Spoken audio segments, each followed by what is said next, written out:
Hello, students. A very good morning to all of you. I welcome you all to our exam B that makes you learn 50% faster.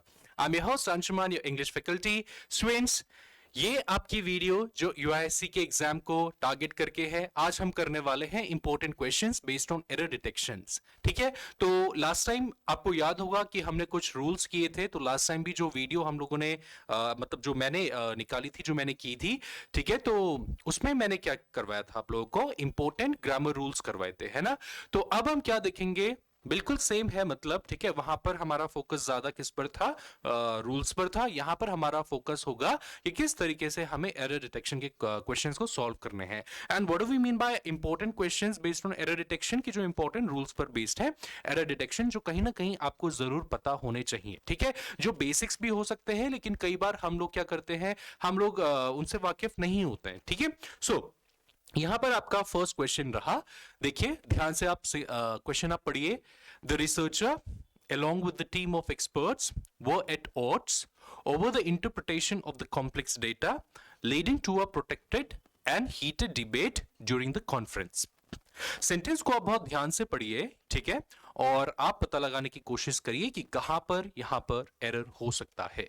देखिए certain phrases, जैसे देखिए along with आपने पढ़ा, तो along with जब आप rules पढ़ते हैं, जब आप प्रिपरेशन करते हैं फॉर एरर डिटेक्शन, ठीक है, तो आपके दिमाग में एक आइडिया क्लिक होता है कि हम एरर along with हम कहां पर पढ़ते हैं। कई देखिए कई सारी जगह पर पढ़ते हैं, but mainly subject verb agreement के जब आप रूल्स पढ़ते हैं, तो along with as well as in addition to इस तरीके के फ्रेजेस हाईलाइट होते हैं। तब आपको सिखाया जाता है कि इनके साथ सब्जेक्ट वर्ब एग्रीमेंट के कौन से रूल्स फॉलो होंगे। तो एक बार along with को अगर आपने देख लिया, तो आप सब्जेक्ट वर्ब एग्रीमेंट के पर्सपेक्टिव से इस सेंटेंस को आप देखिए कि क्या ये सही हो सकता है या नहीं हो सकता, है ना। फिर देखिए डेटा आपने देखा, तो डेटा प्लूरल है, प्रोनाउन प्लूरल है या सिंगुलर है ना। डेटम, डेटा, हमारे पास इस तरीके के वर्ड्स हैं, राइट। तो इनके अकॉर्डिंग भी, नाउन से अकॉर्डिंग भी आप सर्च करने की कोशिश कीजिए कि क्या कोई एरर है या नहीं है ना। तो देखिए अगर स्टार्टिंग में हम पढ़ें the researcher along with the team, देखिए एक सब्जेक्ट आपका है द रिसर्चर, जो आपका है अ सिंगुलर सब्जेक्ट, ठीक है। अभी along with जो रिसर्चर के बारे में बात हो रही है, लेकिन रिसर्चर के साथ साथ किसके बारे में बात हो रही है, along with the team। Team भी देखिए आपका एक कलेक्टिव नाउन है, तो ये भी आपका सिंगुलर है। ऑफ एक्सपर्ट्स, है ना, टीम ऑफ एक्सपर्ट्स। अभी ये हमें मैटर नहीं करता कि जो एक्सपर्ट्स यहां पर जो एक वर्ड लगा है वो सिंगुलर है या प्लूरल है। क्यों? क्योंकि हमारा जो सब्जेक्ट है वो एक्चुअली टीम है। So this is your subject 1 and this is your subject 2, है ना। Now team of experts, team of students, team of soldiers, team of anything, right? Team of ministers, anything it could be, right? So but subject हमारा जो main है वो है team। अभी at odds over the interpretation of the complex data. At odds means they were not able to come to a what we can say unanimous decision, ठीक है, एक unanimous और एक mutual idea, है ना। तो they were at odds। अभी यहां पर जो एक verb लगा है were, अब ये जो verb आपका है ना, और ये जो दो सब्जेक्ट्स आपके हैं, ठीक है, तो ये होने चाहिए एग्री, ठीक है। तो देखिए द रिसर्चर आपका सिंगुलर सब्जेक्ट है, टीम भी आपका सिंगुलर सब्जेक्ट है, तो उस के अकॉर्डिंग देखिए दो सब्जेक्ट आपके हो गए, तो वो अब आना चाहिए प्लूरल, है ना। लेकिन यहां पर क्या है, देखिए यहां पर कंजंक्शन एंड नहीं लगा है, ना तो कंजंक्शन एंड आपका है, ना आपका नीदर नॉर है, ना आपका ईदर और है, ठीक है। आप सभी को पता है कि इसके अलग अलग रूल्स होते हैं। यहां पर आपका है क्या, देखिए यहां पर आपका है along with। तो जहां पर आपका along with होता है, व्हाट इज द रूल, कि आप फोकस करते हैं किस पर, आपका जो एम्फोसिस होना चाहिए वो होना चाहिए फर्स्ट सब्जेक्ट पर, ना कि सेकेंड सब्जेक्ट पर, ठीक है, along with के साथ। क्योंकि देखिए जब हम along with कहते हैं, तो कहीं ना कहीं हमारा जो ज्यादा एम्फोसिस रहता है, जो हम ज्यादा इंपॉर्टेंस देना चाहते हैं, वो हम देते हैं फर्स्ट सब्जेक्ट को रादर देन सेकेंड सब्जेक्ट। इसीलिए हम along with, in addition to, as well as, together with, है ना, इनका इस्तेमाल करते हैं। अगर हम दोनों को इक्वल पोजिशन पर रखना चाहते हैं, तो हम कंजंक्शन एंड का यूज कर सकते हैं, राइट। लेकिन क्योंकि थोड़ा सा इक्वल नहीं है यहां पर इनका डिस्ट्रीब्यूशन एम्फोसिस का, इसीलिए हम क्या करते हैं, along with लगा करके हम जो हमारा फोकस है वो फर्स्ट सब्जेक्ट पर हम ज्यादा रखते हैं। इसीलिए हम देखते हैं कि फर्स्ट सब्जेक्ट का नंबर क्या है। ठीक है, तो हमें ये मैटर नहीं करता है कि सेकंड सब्जेक्ट का नंबर क्या है, क्या सेकंड सब्जेक्ट सिंगुलर है या प्लूरल है। It doesn't matter to us, what matters to us कि फर्स्ट सब्जेक्ट क्या है, क्या वो सिंगुलर है या प्लूरल है, राइट। तो फर्स्ट सब्जेक्ट यहां पर क्या है, सिंगुलर। इसीलिए जो आपका वर्ब आना चाहिए वो आना चाहिए was, was, right, was at odds। ठीक है, अभी देखिए, वैसे दोनों सब्जेक्ट्स यहां पर सिंगुलर हैं। आपने एक बात नोट की होगी, रिसर्चर एंड टीम दोनों सिंगुलर हैं। एक आपका सिंगुलर, दूसरा आपका कलेक्टिव नाउन, इसीलिए सिंगुलर।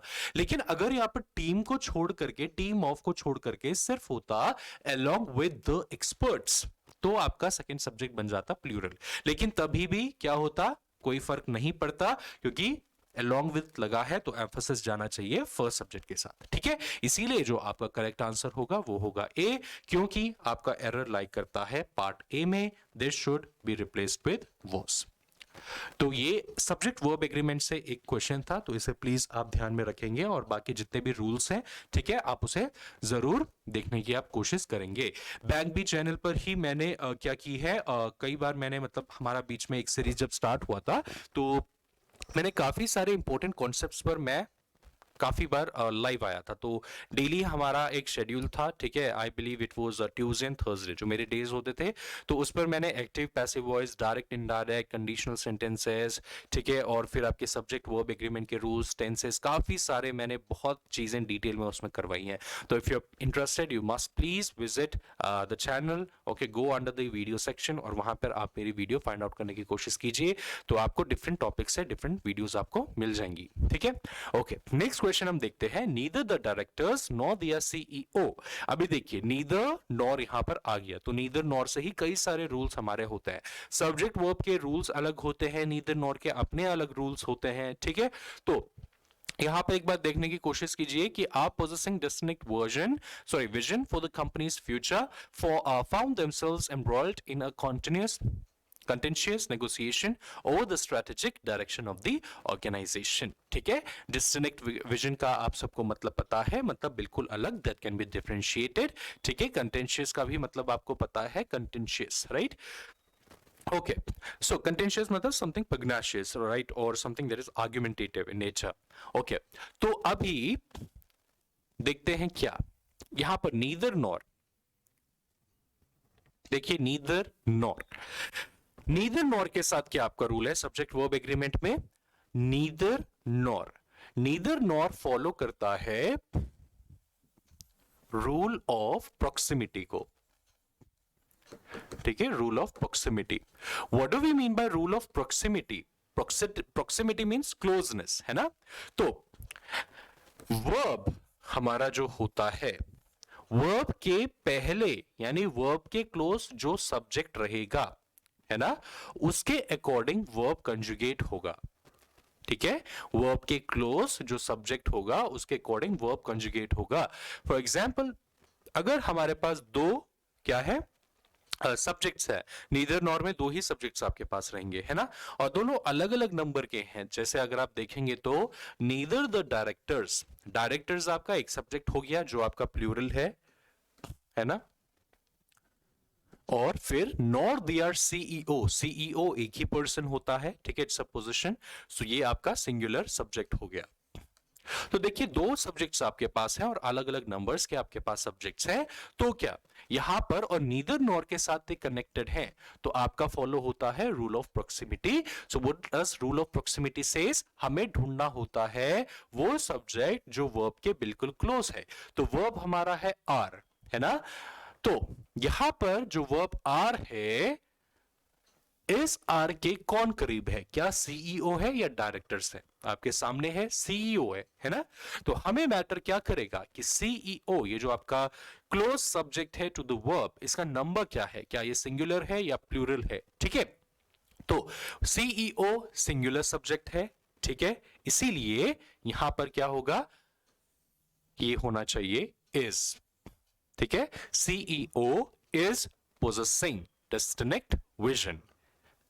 ठीक है, so neither the directors nor their CEO is possessing distinct vision. Please note it, ठीक है, it doesn't matter to us अभी डायरेक्टर्स क्या है, ठीक है, फर्स्ट सब्जेक्ट क्या है, singular plural doesn't matter to us, second आपके पास सब्जेक्ट क्या है वो आपको मैटर करता है।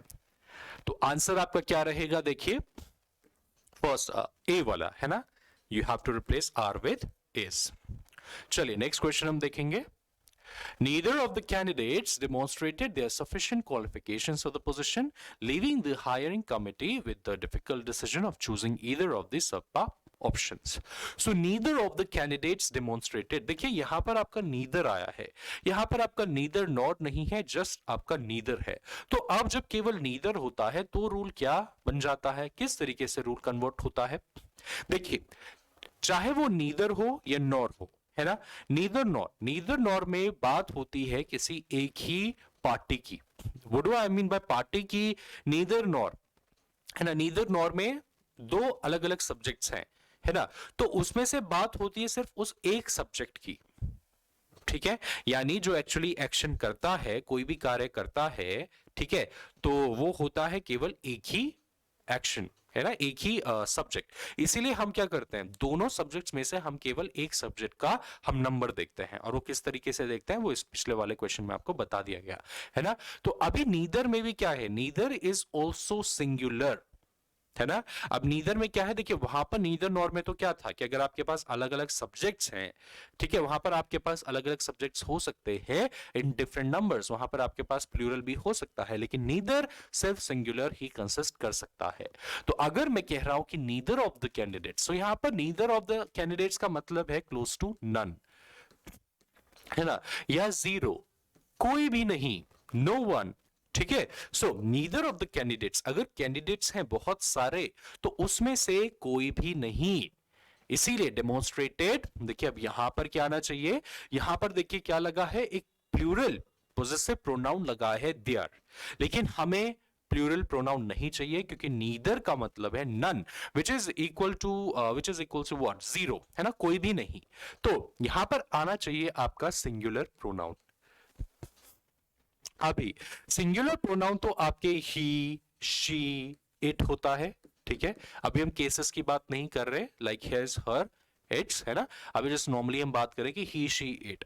अभी इन तीनों में से कौन सा यहां पर प्रोनाउन आएगा, अब वो क्वेश्चन है, ठीक है, पता हमें चल चुका है कि सिंगुलर प्रोनाउन आना चाहिए, लेकिन इन तीनों में से कौन सा आएगा, देखिए इट तो नहीं आएगा, है ना, क्योंकि इट आपका एक न्यूट्रल प्रोनाउन होता है, which is non gender specific pronoun. Candidates यानी कोई एक इंसान हो सकता है, तो उस इंसान का एक जेंडर हो सकता है, इसीलिए या तो हमें चाहिए एक मैस्कुलिन प्रोनाउन या फिर एक फेमिनिन प्रोनाउन, है ना, या तो ही या तो शी। अब इन दोनों में से कौन सा आएगा, तो देखिए जब तक एक सब्जेक्ट का जेंडर आपको पता नहीं है, जब तक एक नाउन जेंडर स्पेसिफिक नहीं है, ठीक है, तब तक आप मास्कुलिन प्रोनाउन ही, हिज का इस्तेमाल आप करेंगे, ठीक है। अगर सब्जेक्ट जेंडर स्पेसिफिक है, ठीक है, फॉर एग्जाम्पल मदर, है ना, सिस्टर, राइट, और व्हाट वी कैन से, और कोई भी, मतलब आपके कोई भी शब्द, ठीक है, जो स्पेसिफाई करते हैं कि ये सिर्फ फेमिनिन ही हो सकती हैं, ये जो क्या है, फेमिनिन नाउन है, क्योंकि ये सिर्फ फीमेल्स ही हो सकती हैं, ठीक है। तो ऐसे केसेस में आप क्या करेंगे, ऐसे केसेस में आप क्या करेंगे, आप जो फेमिनिन प्रोनाउन है उसका आप इस्तेमाल करेंगे, ठीक है। तो देखिए यहां पर neither of the candidates demonstrated, तो क्या आएगा आपका, हिज आएगा, है ना, his sufficient qualifications for the position, ठीक है। अगर देखिए, अगर सपोज यहां पर होता नीदर ऑफ द मदर्स, है ना, तो मदर्स आपको पता है कि सिर्फ फीमेल्स ही हो सकती हैं, है ना, तो इसीलिए यहां पर होता her, neither of the candidates demonstrated her, ठीक है, तब आप लगा सकते थे। तो आंसर आपका रहेगा ए वाला, there should be change into his. Okay, now next question, 10 miles are quite a distance to run, especially at this high altitude, making it a formidable challenge even for the more seasoned athletes. 10 miles का जो क्या है, एक रास्ता है, एक distance है, वो काफी ज्यादा है। अगर आपको एक खड़ी चढ़ाई चढ़नी पड़े तो इवन अच्छे खासे एथलेट्स के लिए भी ये एक बहुत एक बड़ा चैलेंज हो जाएगा। ठीक है, एक स्ट्रॉन्ग चैलेंज होगा। तो यहां पर आपके सामने जो फर्स्ट वर्ड है वो है 10 माइल्स। अभी 10 माइल्स आर देखिए, आपने नोट किया होगा जनरली जो मैंने क्वेश्चंस ऑप्ट किए हैं वो हैं सब्जेक्ट वर्ब एग्रीमेंट से बेस्ड। क्यों? क्योंकि स्टूडेंट्स को कंफ्यूजन होता है ज्यादातर यहां पर सब्जेक्ट वर्ब एग्रीमेंट के केसेस पर, तो इसीलिए कुछ क्वेश्चंस जो पहले के हैं वो मैं लाया हूं सब्जेक्ट वर्ब एग्रीमेंट पर बेस्ड। ठीक है, अभी 10 miles are quite a distance to run. आपको पता होगा कि जहां पर हम बात करते हैं डिस्टेंस की, ठीक है, हम बात करते हैं अमाउंट की, चाहे वो कुछ भी अमाउंट हो, है ना। और अगर डिस्टेंस अमाउंट यूज हो रहा है या एक्सप्रेस कर रहा है एक सिंगल आइडिया, है ना, और एज अ होल, तो वर्ब आपका आता है क्या? सिंगुलर। ठीक है, एक नया स्टूडेंट जिसने नया नया सब्जेक्ट वर्ब एग्रीमेंट पढ़ा होगा, उसके what notion he has in his mind is this कि 10 माइल्स, कोई भी अगर आपको एक प्लूरल सब्जेक्ट मिले तो वर्ब होना चाहिए plural. This is what the subject verb agreement means, right. तो माइल्स उसने देखा तो उसने बोला माइल्स है, माइल नहीं है, माइल्स है, प्लूरल है, तो आर लगा है, सही है। लेकिन नहीं, जब आप रूल्स पढ़ते हैं तो आप जानते हैं कि जब कोई डिस्टेंस आपके सामने दिया जाता है या कोई अमाउंट आपके सामने दिया जाता है और वो एक्सप्रेस करता है एक सिंगल आइडिया या वो यूज होता है एज अ होल, यहां पर मतलब क्या है, मैं 10 माइल्स की जब बात कर रहा हूं तो मैं 10 माइल्स में अलग अलग माइल्स की बात नहीं कर रहा हूं। For example 1 mile, 2 miles, 3 miles, 4 miles, 5 miles, ऐसे 6, 7, 8, 9 and then 10 miles. No, 10 miles का मतलब क्या है, एज अ होल जो 10 माइल्स का एक डिस्टेंस है ना, उसके बारे में मैं बात कर रहा हूं। तो 10 माइल्स को एक मतलब एक क्या कह सकते हैं हम, एक नाम बता करके, एक सिंगल, एक कॉम्पैक्ट फॉर्म में हम बता करके हम कह रहे हैं कि ये जो रास्ता है ये काफी है, तो इसीलिए यहां पर आर की जगह आएगा इज। ठीक है, वैसे ही जैसे मैं कहता हूं कि लाइक 10,000 रुपीज, है ना, 10,000 rupees is a huge amount for me. अभी देखिए 10,000 रुपीज, मैंने कहा रुपीज, 10,000 में तो 10,000 रुपी आते हैं, है ना, 1 रुपी, 2 रुपी, 3 रुपी, फिर ऐसे ऐसे करके आपके 10,000 तक जब काउंटिंग चली जाती है तब जाके वो 10,000 रुपीज होते हैं। तो ऐसे तो वो प्लूरल होना चाहिए था, बट मैं कह रहा हूं कि जो ये 10,000 रुपीज का जो एक अमाउंट है ना, वो मेरे लिए क्या है, बहुत ज्यादा है। ठीक है, आप देख रहे हैं ना कि यहां पर इस केस में मेरा जो फोकस है वो 10 माइल्स पर नहीं है। मेरा फोकस जो मैं 10 माइल्स को बता रहा हूं वो मैं एक डिस्टेंस के रूप में बता रहा हूं कि ये जो डिस्टेंस है, वैसे ही 10,000 इज अ ह्यूज अमाउंट, तो मैं अमाउंट बता रहा हूं उसको। ठीक है, मैं बात एग्जैक्टली 10,000 की नहीं कर रहा, as you know each one like individual distance या individual unit of distance या unit of like money। ठीक है, मैं बात कर रहा हूं डिस्टेंस या अमाउंट की एज अ होल, तो इसीलिए यहां पर आपका इज आएगा, तो ये वाला रूल यहां पर एप्लीकेबल होता है। सो आंसर आपका रहेगा ए, क्योंकि आर की जगह इज यहां पर आएगा। चलिए नेक्स्ट क्वेश्चन देखिए, the scorching summer has set in and to ensure that community animals have access to clean drinking water, animal welfare organisations in the city are giving up free water bowls to concern citizens. देखिए यहां पर क्या हो सकता है, क्या आपको subject verb agreement के हिसाब से कोई एरर दिख रहा है? ठीक है, ढूंढने की कोशिश कीजिए। यहां पर अगर मैं आपको बताऊं तो फ्रेजल वर्ब्स को आप चेक करिए। देखिए जहां पर आप फ्रेजल वर्ब्स देखते हैं तो फ्रेजल वर्ब्स के जैसा आप दिमाग लगाना स्टार्ट करिए। फ्रेजल वर्ब्स आपको जितने भी रिमेंबर हैं, है ना, आप क्या करिए, उनको देखना शुरू करिए कि हाँ कहीं फ्रेजल वर्ब्स में तो मिस्टेक नहीं है। देखिए सेट इन यहां पर यूज किया गया, which is actually a beginning of some unpleasant happening। ठीक है, तो स्कॉर्जिंग समर आ रही है, ठीक है, और इसीलिए जो एनिमल्स हैं उनको, क्योंकि वो प्यासे रहेंगे तो उन्हें पानी चाहिए होगा, तो कम्युनिटी को इंश्योर करना है कि उनके पास क्लीन ड्रिंकिंग वाटर हो। ठीक है, फिर देखिए गिविंग अप अनदर, आपके पास एक फ्रेजल वर्ब आया, तो गिविंग अप का क्या मतलब होता है, डोंट गिव अप। हम काफी बार ये कहते हैं ना, जब हम किसी को मोटिवेट करते हैं तो हम कहते हैं ना प्लीज डोंट गिव अप। ठीक है, so what that don't give up the means, ये सबको पता होगा हर एक को। गिव अप का क्या मतलब होता है? Basically to accept the defeat or to stop continuing towards progress or towards success, है ना? यानी सक्सेस की ओर जो आप प्रोग्रेस कर रहे हैं, जो आप कार्य कर रहे हैं, उसको वहीं पर रोक देना या हार मान लेना, सिंपलेस्ट टर्म्स में। ठीक है, तो गिव अप का मतलब यहां पर होता है ये। तो क्या यहाँ पर गिव अप का कुछ मीनिंग मतलब है, कुछ ऐसा मीनिंग यहाँ पर लग रहा है कि हाँ हमें गिव अप, गिविंग जो अप है वो यहाँ पर लगाना चाहिए? देखिए, animals welfare organisations in the city are giving up free water bowls, यानी जो क्या है, जो एनिमल वेलफेयर जो ऑर्गेनाइजेशंस हैं वो लोगों को क्या कर रहे हैं, फ्री वाटर बाउल्स दे रहे हैं। ऐसा हमें कुछ प्रतीत हो रहा है इस सेंटेंस के मीनिंग से, लेकिन यहाँ पर गिविंग अप है तो इट इज रॉन्ग। पता चल गया आपको? तो it should be giving out, right? Giving out, that means what? दे रहे हैं। गिविंग आउट का क्या मतलब है यहां पर? प्रोवाइड, है ना? प्रोवाइड और डिस्ट्रीब्यूट, देना, प्रोवाइड करना, डिस्ट्रीब्यूट करना।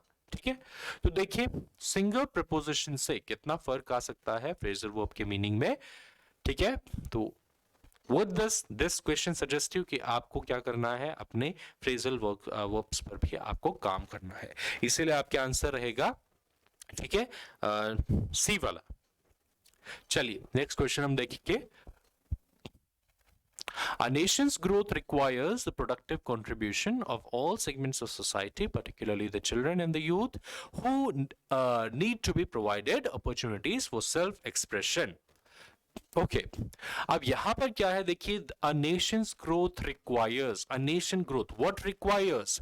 ग्रोथ, ग्रोथ आपका एक सिंगुलर सब्जेक्ट है तो रिक्वायर्स हमने लिखा, करेक्ट है। ठीक है, सिंगुलर वर्ब आया। द प्रोडक्टिव कंट्रीब्यूशन, कंट्रीब्यूशन आपका नाउन है, प्रोडक्टिव आपका एक एडजेक्टिव है, तो ठीक है हमने प्रोडक्शन नहीं लिखा, हमने लिखा प्रोडक्टिव, दैट्स आल्सो करेक्ट क्योंकि एडजेक्टिव की रिक्वायरमेंट है।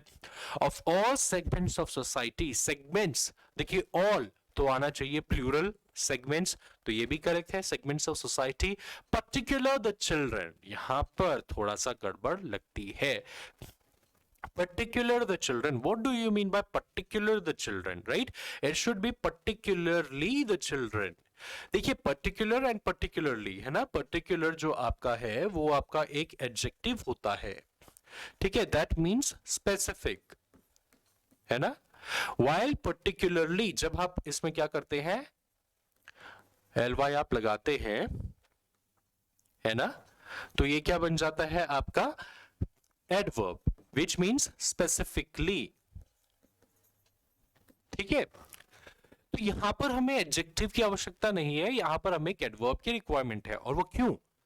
क्योंकि देखिए ये क्वालिफाई कर रहा है वर्ब रिक्वायर्स को, है ना? देखिए अ Nations growth requires the productive contribution of all segments of society, है ना? तो किस तरीके से रिक्वायर कर रहा है ना? किस तरीके से रिक्वायर होना चाहिए? तो पर्टिकुलरली द चिल्ड्रन, खास करके चिल्ड्रन से और यूथ का, है ना? ये कह रहा है क्वेश्चन कि नेशन के ग्रोथ के लिए आपको कंट्रीब्यूशन चाहिए, एक प्रोडक्टिव कंट्रीब्यूशन चाहिए डिफरेंट सेगमेंट्स ऑफ सोसाइटी से। तो खासकर कि कहां से चाहिए? जो चिल्ड्रन है और यूथ है। देखिए क्या कह रहा हूं मैं, कहां से चाहिए, तो रिक्वायर, है ना? जो वर्ड्स वर्ब को क्या करते हैं, क्वालिफाई करते हैं, वो आपके एडवर्ब्स कहलाते हैं। तो इसीलिए यहां पर आपको आवश्यकता है पर्टिकुलरली की। ठीक है, तो आंसर आपका रहेगा क्या? पर्टिकुलरली। ये देखिए सी इज योर आंसर। तो एडवर्ब्स, एडजेक्टिव्स, इनको डिफरेंशिएट करना आप सीखिए। ठीक है, क्या डिफरेंस होता है एडजेक्टिव्स में, क्या डिफरेंस होता है एडवर्ब्स में। कई बार आपके एडजेक्टिव्स एडवर्ब्स दोनों सेम हो सकते हैं, मतलब आपके जरूरी नहीं है कि सब्जेक्ट मतलब एडजेक्टिव्स जो एडवर्ब्स हैं उसमें आपका ly लगा दे तो ऐसे ही आपके एडवर्ब्स बन सकते हैं, नहीं, है ना? ओके फिर नेक्स्ट हम पढ़ेंगे urging party men to uphold dignity when electioneering the party president asked them not to use derogatory remarks in their public speeches and campaigns and to keep in mind that the path to victory was important as victory itself. देखिए हर एक question के बाद आप definitely video को pause कर सकते हैं, आप अपना, ठीक है, you like contemplate over the question कि कहाँ पर एरर हो सकता है, ठीक है, डिफरेंट पर्सपेक्टिव से आप क्वेश्चन को देखिए। ओके, सो यहाँ पर आपका एरर कहाँ पर है, देखिए लिखा है व्हेन इलेक्शनरिंग। इलेक्शनरिंग यहाँ पर एक सिंगल शब्द है, तो यहाँ पर आना चाहिए आपका ड्यूरिंग, है ना। ड्यूरिंग व्हेन सेम है ना, ड्यूरिंग व्हेन भी आपका एक क्या होता है, एक सिचुएशन बताने के लिए यूज होता है, ड्यूरिंग भी सेम होता है, एक सिचुएशन बताने के लिए यूज होता है, ठीक है। लेकिन फर्क क्या है, व्हेन का आप इस्तेमाल कब करते हैं, व्हेन का आप इस्तेमाल तब करते हैं जब आपके आगे क्लॉज है, यानी जब एक सिचुएशन को डिस्क्राइब किया जाता है कि when they are running for the election for example, ठीक है। लेकिन ड्यूरिंग का आप इस्तेमाल तब करते हैं जब बेसिकली आपके आगे क्या है, एक सिंगल क्या हो, एक नाउन हो या सिंगल एक वर्ड हो। तो यहां पर हम देखेंगे कि बस इलेक्शनरिंग है जो एक माहौल को बताता है या एक सिचुएशन को बता रहा है just through a single word, तो आपको व्हेन की आवश्यकता नहीं है, आपको है ड्यूरिंग की आवश्यकता। सो इसीलिए आपका जो आंसर होगा वो होगा ए, ठीक है। चलिए नेक्स्ट क्वेश्चन देखेंगे। But as investors in such firms have learn this year the sector is not as risk averse as had been widely perceived. Sentence को समझने की कोशिश करें कि सेंटेंस क्या कह रहा है। देखिए जो इन्वेस्टर्स हैं ऐसे फर्म्स में, उन्होंने इस साल यह सीखा है कि क्या जो सेक्टर है, हम एक पर्टिकुलर सेक्टर की यहां पर बात कर रहे हैं, तो वो रिस्क से उतना अछूता नहीं है जितना कि वाइडली परसीव किया गया था, सोचा गया था। दैट मीन्स वो सेक्टर भी रिस्क के अंडर आ सकता है। देखिए जब मैंने आपको हिंदी में ट्रांसलेट करके बताया तो मैंने क्या बोला, अछूता, है ना, अछूत यानी untouched, impalpable, these are the synonyms, ठीक है। सो टेल मी देन क्या एरर यहां पर हो सकता है आपका। देखिए जब मैंने कहा कि अनटच्ड, है ना, सिनोनिम्स हैं इम्पैल्पेबल, राइट, तो एडवर्स, एडवर्स यहां पर क्या कर रहा है, एडवर्स का मतलब क्या होता है, एडवर्स मतलब होता है समथिंग बैड, कुछ बुरा। तो यहां पर एडवर्स, है ना, एज रिस्क, एडवर्स एज गलत है। मैंने जब आपको बोला अछूत यानी अनटच्ड, तो यहां पर होना चाहिए अवर्स।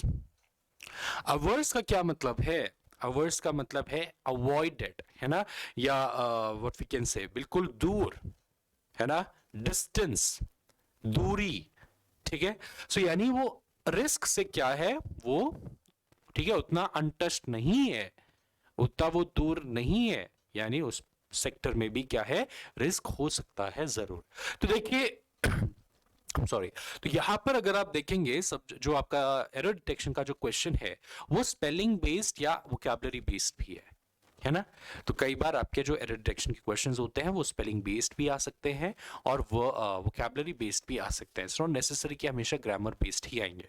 तो देखिए वोकैबुलरी स्पेलिंग से भी आपको अपनी एनरिच करनी है, इसीलिए आंसर आपका रहेगा सी वाला। चलिए नेक्स्ट क्वेश्चन देखिए आप। The athletes had to exert to complete the gruelling marathon and also if they wanted to hit it out of the park. Hit it out of the park, देखिए एक idiom use हुआ है which means what, that is to achieve something good or achieve a good goal or a good aim, good target, ठीक है। so the athletes had to exert, यहां पर आपका एक verb यूज हुआ है exert, ठीक है। अभी जो आने वाले कुछ क्वेश्चंस होंगे वो सेम कॉन्सेप्ट पर बेस रहेंगे because I want you to strengthen those rules of yours. So the athletes had to exert, exert क्या, एक्सर्ट, एक्सर्ट का क्या मतलब होता है, कुछ फोर्स लगाना, है ना।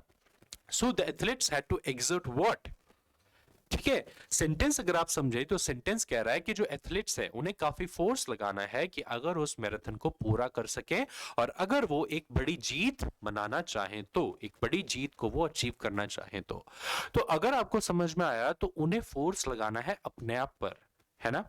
लेकिन क्या यहां पर कुछ ऐसा समझ में आ रहा है कि हाँ the athletes had to exert to complete, exert what exactly. तो यहां पर आपको एक रिफ्लेक्सिव प्रोनाउन की आवश्यकता है, reflexive pronoun, right? What are reflexive pronouns? Myself, है ना, himself, herself, themselves, itself, these are all your reflexive pronoun. तो इसीलिए देखिए the athletes एक नाउन का इस्तेमाल किया गया है तो थर्ड पर्सन यहां पर होना चाहिए प्रोनाउन, और क्योंकि प्लूरल है एथलेट्स इसीलिए प्लूरल प्रोनाउन. तो इसलिए the athletes had to exert themselves. ठीक है, तो ये कुछ रूल्स हैं रिफ्लेक्सिव प्रोनाउंस पर बेस. ऐसे देखिए रिफ्लेक्सिव प्रोनाउंस में दो ऐसे कैटेगरीज के वर्ब्स आते हैं. ठीक है, कुछ ऐसे वर्ब्स जहां पर आपको रिफ्लेक्सिव प्रोनाउन की आवश्यकता नहीं होती है. ठीक है, आपको नहीं लगाना है, अगर आपने लगाया तो गलत होगा. ठीक है, और ऐसे वर्ब्स जहां पर आपको रिफ्लेक्सिव प्रोनाउन लगाने की आवश्यकता होती है. It is important. नहीं अगर आप लगाते हैं तो the sentence will become incorrect, grammatically incorrect. ठीक है, so the answer should be A. Next sentence हम देखेंगे. We lacked enough money hence we had to fed ourselves at a small street restaurant that was in a budget. हमें हमारे पास ज्यादा budget नहीं था, कम पैसे थे, इसलिए हमें अपने आप को फीड करवाना पड़ा एक स्मॉल रेस्टोरेंट में that was in a budget. ऐसा सेंटेंस कह रहा है. लेकिन खुद को फीड करवाना पड़ा. What do you mean by खुद को फीड करवाना पड़ा? आप बच्चे नहीं है कि आप आपके लाइक आपको खिलाया जाए हाथों से, है ना. You don't get yourself feed, right. So we had to fed ourselves. Past form use हुआ है फेड का, तो ourselves यहां पर आप हटा देंगे. यहां पर आपको रिक्वायरमेंट नहीं है किसकी? ठीक है, रिफ्लेक्सिव प्रोनाउन की. तो ये उसमें से एक ऐसा वर्ब है जहां पर आपको आवश्यकता नहीं होती है किसकी? वर्ब की, रिफ्लेक्सिव प्रोनाउन की. तो इसलिए आंसर आपका रहेगा कहां पर? देखिए ये वाला. Okay, next हम देखेंगे. The manager resigned from the post as he disagreed to take bribe that he was offered to pass the illegal proposal. So the manager resigned from the post. The manager resigned from the post. Resigned needs a reflexive pronoun. So himself.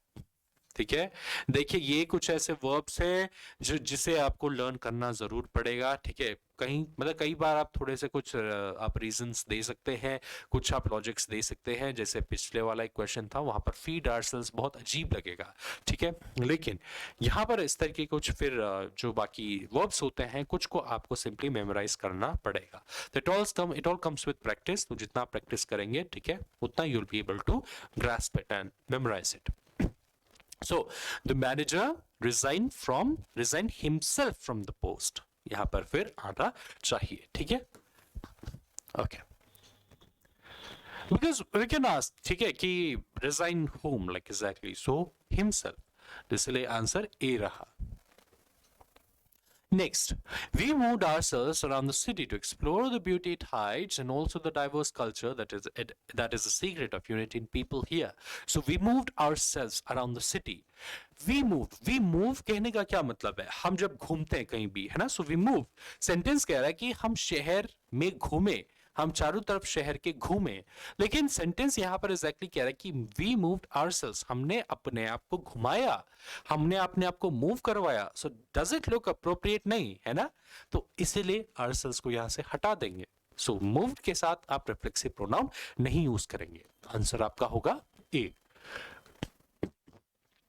ठीक है, देखिए कहने का मतलब ऐसे ही है जैसे एक बहुत जो हम लोग क्या करते हैं, जो ज्यादातर हम यूज करते हैं एक वर्ब दैट इज एंजॉय, है ना. तो एंजॉय, ठीक है, भी एक क्या है? एक ऐसा वर्ब है जिसके साथ आपको रिफ्लेक्सिव प्रोनाउन की आवश्यकता पड़ती है. ठीक है, सो इफ आई से कि I enjoyed in the vacation. ठीक है, so I enjoyed exactly what did I enjoy? Did I enjoy playing? Did I enjoy dancing? Did I enjoy swimming? What exactly I enjoyed? है ना. तो यहां पर अगर मैं कहना चाहूं कि मैंने enjoy किया, मतलब मैंने enjoy किया, तो मैं कहूंगा क्या? I enjoyed myself in the vacations. ठीक है, in, right? I enjoyed myself, यानी खुद को enjoy किया, है ना. So वैसे ही enjoy के साथ आप reflexive pronoun करते हैं. एक क्वेश्चन देखेंगे और. The students were instructed to acquit in a disciplined manner in the seminar as the school needs to present his its clean image.